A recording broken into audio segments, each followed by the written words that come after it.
So friends, this morning, I want to talk with you about horses, spiritual practice, and bids. I realize that may not make sense just yet, but hang with me and I will weave those threads together. I'll begin in 2009 when I was called to serve as the senior minister of First Universalist Church in Minneapolis, a 1,000 member congregation in Minnesota where I still live. I still live in Minnesota. After 11 years at that church, my wife and I and our 2 boys made plans for a 6-month sabbatical in New Zealand to begin in January of 2020. Part of the tradition in ministry is that every 6 years or so, the minister is given sabbatical time for rest, renewal, study, and reflection. And I was ready to take a breather before I started the next chapter of my ministry in the congregation. But life and what happened in my spiritual practice time in New Zealand had very different ideas for me. Here's what I mean. The COVID-19 pandemic hit 2 months after we arrived in New Zealand and the country went into lockdown. And instead of being disappointed that we couldn't travel and do some of the things we'd imagined that we would do, something else critically important began to happen during that time. During lockdown, stuck in this rental house with my family, I caught a glimpse of and began to imagine a different life, a different way of being with myself, with my family, with my children when I wasn't working in a congregation, when I wasn't away for evening meetings, when I wasn't gone on many weekends. And this imagining, I will tell you, caught me by surprise because I loved the church I served and I loved ministry. But I couldn't dismiss this vision of a new life in me that might be emerging. Said another way, to use the language of the poet Ruth Stone, in my daily spiritual practice time in New Zealand, this time of quiet reflection and writing and attentiveness to my inner life, I kept hearing the galloping of horses. And I did my best to catch and write down these fragments of what was thundering toward and then through me. And it wasn't poems so much as it was sensations and desires, feelings and images, longings that were racing across the landscape of my heart. What emerged in those fragments that I caught and wrote down were things like this. Maybe I've done what I was called to do at the church. Maybe I need to serve a small congregation of 4, my wife and my 2 boys, and the sanctuary is my home on Sunday mornings. I sensed that a new life was emerging in me, wanted to emerge. So when I came home from sabbatical, I met with my spiritual director to discern whether or not to leave the church. I had planned to take a whole year of discernment, but almost immediately, this yes surfaced. And though I was surprised at the yes, I trusted the yes because it had been born in and emerged out of my daily spiritual practice time of writing and listening and noticing what was happening in my inner life. It was time to leave congregational ministry. Let me pause for a moment here and acknowledge that you may or may not relate or resonate with the particulars of the story I'm sharing this morning. And that's fine. That is normal.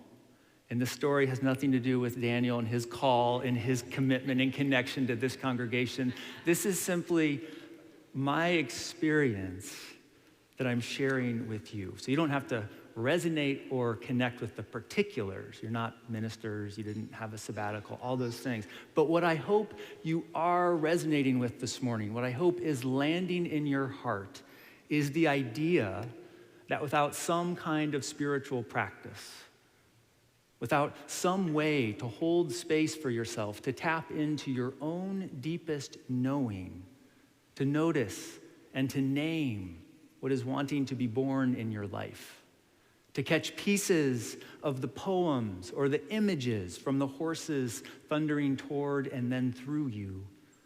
Without some kind of practice like this, the noise and the busyness of the world, the habits of your life, the unrelenting stream of stuff on social media, the calls for justice and reform and advocacy and action, the demands of parenting and caregiving, the stress of an intense job, all of that can overwhelm, swamp, and paralyze you. Without some kind of regular practice like journaling or meditating or sitting quietly, you will be at risk of losing something precious, your inner voice and guide, your connection to spirit, which can help you navigate life. So that is what I'm hoping you're connecting with this morning. Back to the thread of my story. In June of 2021, after giving 6 months' notice, I resigned my position at the church, and we had a wonderful goodbye celebration together. Then my wife, Juliana, and I did the most sensible thing we could think of. We bought a used RV. Against the advice of our financial advisor. She was very clear on this. That is a terrible idea. In no way is this a good investment. Do not do this. And I realized this morning as I share this story and I hear your laughter and sort of chuckling that this might sound very much like a midlife crisis. The RV is a little off from the narrative of the midlife crisis, but I'll tell you, it didn't feel like a midlife crisis. It felt like we were tending to the shoots of something new that was beginning to grow in our lives, and it needed some space and some time. We knew we wanted to travel the country, and we trusted that the next steps for our lives would emerge. So we rented out our home, and we set off in YOLO. That's what we named our RV, YOLO. You only live once. Cheesy, I know, but also true. So I've always had a daily spiritual practice in my life. But this RV adventure was a time of increased practice, spiritual and otherwise. It was a time to practice living in a very small space with a lot less stuff. And for Juliana and I, it was a time to practice being much more present to our 2 boys and to each other, which, to be fair, is, it's easier to be present to one another when you're in a 10-foot by 10-foot sort of box on wheels. It was a time to practice riding the joys and the hardships, the ups and the downs of being on the road, and there were hard moments. At one point, a few months into this adventure, we almost bailed. We almost just threw in the towel and drove home and called it quits because nothing was working. We were trying to homeschool. That wasn't working. We were watching our savings get spent down and kind of panicked financially. And we'd been in extremely wet and humid weather in the Pacific Northwest for far too long. It was beautiful, but far too long. And this funky black mold had started to grow around some of the windows. It was less than ideal. And we wondered if we'd made a catastrophic mistake with our lives. But we kept coming back to our spiritual practices, giving ourselves time to write and to listen and to pay attention, to stay as centered as possible during this challenging and unsettling time. Having this time helped us notice and pay attention to the bids that life was making to us. And I'm not talking about the bids you might make on eBay. Instead, bids are kind of like the wild horses that are thundering, but they're not as dramatic or loud or dynamic. The concept of a bid comes from the work of well-known couples therapists John and Julie Gottman. In their framework, a bid is a small gesture for connection. It's a way to turn toward your partner and make a little bid for connection. So a bid might be as simple. In fact, most bids are very simple. They're not over the top. They're not dramatic. They're not big. There are very tiny little gestures of connection. So you might be out for a walk with your partner, and you're just walking together, and one of you would say, wow, that is a really beautiful cardinal. Or those leaves on that tree, the orange leaves, look at the color. And then your partner's like, yeah, that is beautiful. I see that. Thanks for pointing it out. That is a bid and a positive response to that bid for connection. And when you have that dynamic, a bid and a positive response, that can bring people closer together. But when you make a bid, like, hey, I think you might really like this article I read, and there's just silence or a dismissal, like, yeah, I already read that, then that creates some distance between people, kind of a disconnect between people. The Gottmans have done extensive research on this, and couples who are happily married or partnered, they respond positively to each other's bids around 80% of the time. So during the course of the day, there's all these little micro bids for connection that couples who are in marriages that are like pretty filled with goodness and happiness, they're turning toward each other. So here's where I'm going with all of this. What if it's not just people who make bids to one another?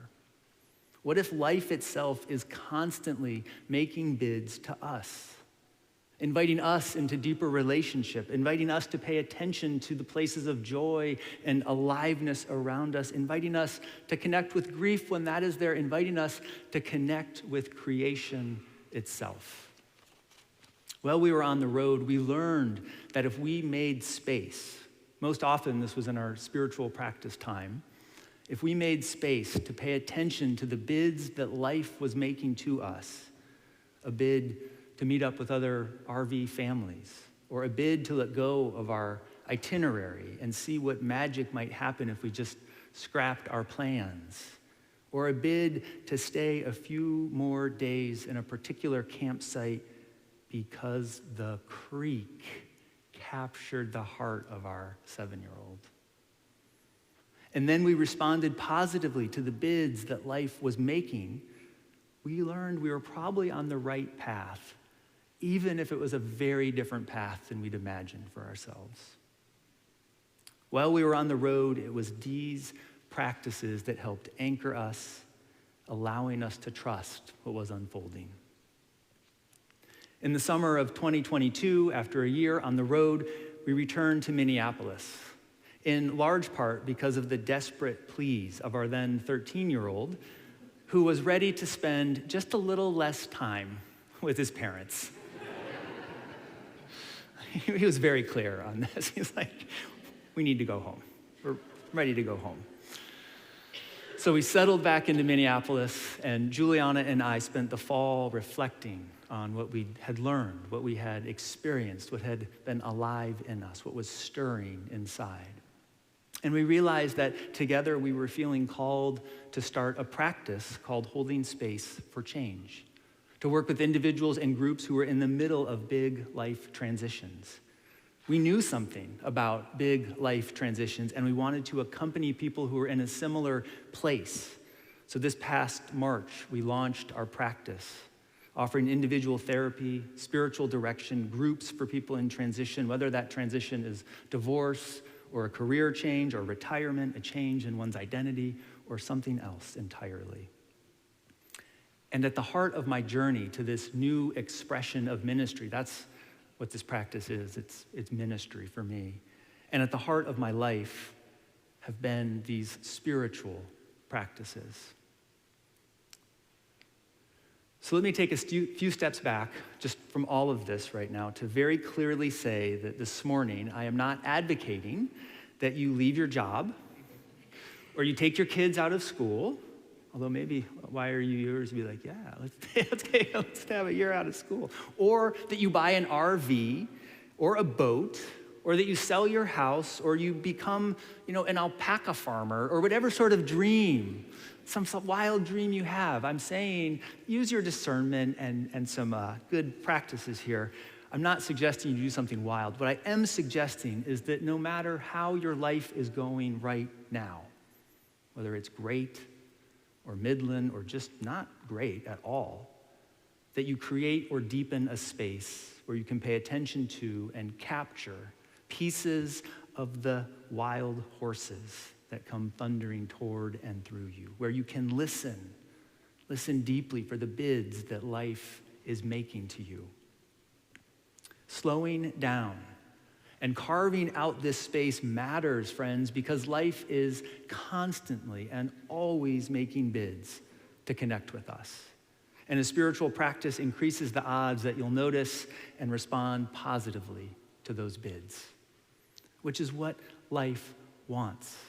Like a partner or a friend who makes a bid for connection. That's all they want, a response, a turning toward, an acknowledgement. And life is making bids all the time. Bids to play, bids to experiment, bids to notice and to revel, bids to love, to grieve, to be delighted by joy. And when you're tuned into these bids, you might recognize that an empty journal or a sketchbook in your closet is actually an invitation, a bid to write a poem or paint an incredible Texas sunset or just pour your heart out on the page and see what is there. And don't worry about having a perfect response to a bid or a perfect spiritual practice. Life doesn't care about perfection. Life and people care about connection, real connection, connection with life, connection with others. That is the charge that animates us. And spiritual practice is how we plug into that charge. You may already have a practice, and that is great. And if you don't, you can start. You could sit in silence for a few minutes a day and see what happens.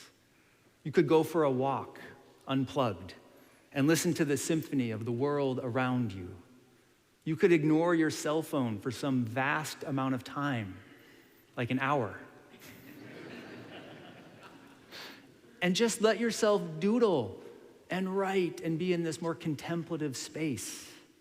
You could slow down enough to take 3 deep breaths before you eat and notice if that changes the meal or your mood. So with compassion and curiosity, get to it. See what bids or horses are at the edges of your life. Begin or deepen your spiritual practice. And don't let your fear of doing it perfectly get in your way, because life doesn't want perfection, it wants connection. It wants your connection to source and your connection to your own deepest knowing. Because that connection, friends, is what can help us find our way through this wild, heartbreaking, beautiful, and mysterious life, wherever it may take us. May it be so. And amen. Amen. Thank you.